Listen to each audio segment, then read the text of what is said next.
আর পরে ফিরে আসনি তুমি আপন ঘরে, দিনের আলো তুমি ছড়িয়ে দিতে চলে গেলে মদিনায় মক্কা ছেড়ে হে রাসূল।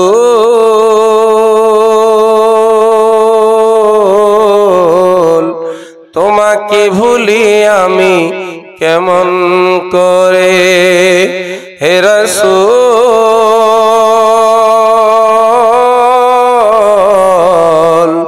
তোমাকে ভুলি আমি কেমন করে।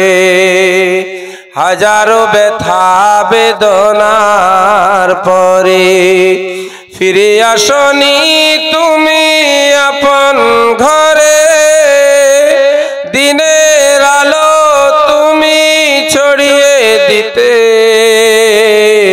চলে গেলে মদিনায় মক্কা ছেড়ে হে রাসূল।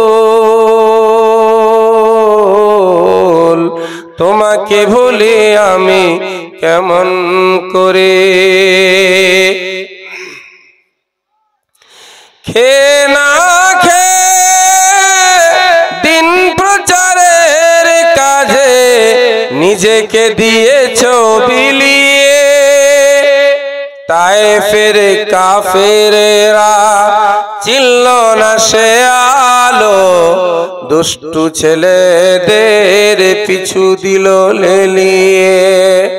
পাথরের আঘাতে ক্ষত বিক্ষত হয়ে সারা শরীর থেকে রক্ত ঝরে হে রাসূল।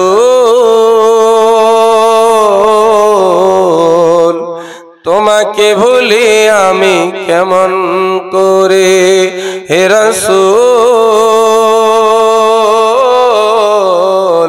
তোমাকে ভুলি আমি কেমন করে। আল্লাহুম্মা সাল্লি আলা সাইয়্যিদিনা মাওলানা মুহাম্মদ ওয়া আলা আলি সাইয়্যিদিনা মাওলানা মুহাম্মাদিন ওয়া বারিক ওয়া সাল্লিম।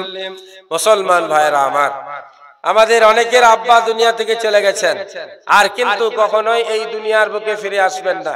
এই শীতকাল পেরিয়ে গেল, শীতকালে কিন্তু তারা কারোর হাতেও খবর পাঠায়নি, আর তারা নিজেরাও আমাদেরকে এসে বলেনি যে কবরে আমি বড় কষ্টে আছি, একটা কম্বলের ব্যবস্থা করো, একটা রেকের ব্যবস্থা করো, ব্ল্যাঙ্কেটের ব্যবস্থা করো। এই ভাষা কিন্তু তারা বলেনি।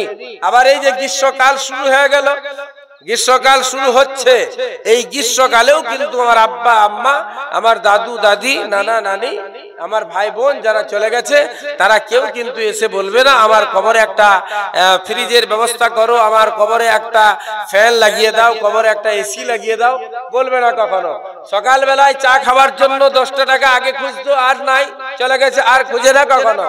বৈকাল বেলায় চা পান করার জন্য 20 টাকা চাইতো, সে টাকা আর চাই না, চলে গেছে, আর কখনো চাইবেও না। তাই যাদের হৃদয়ের মধ্যে ওই মৃত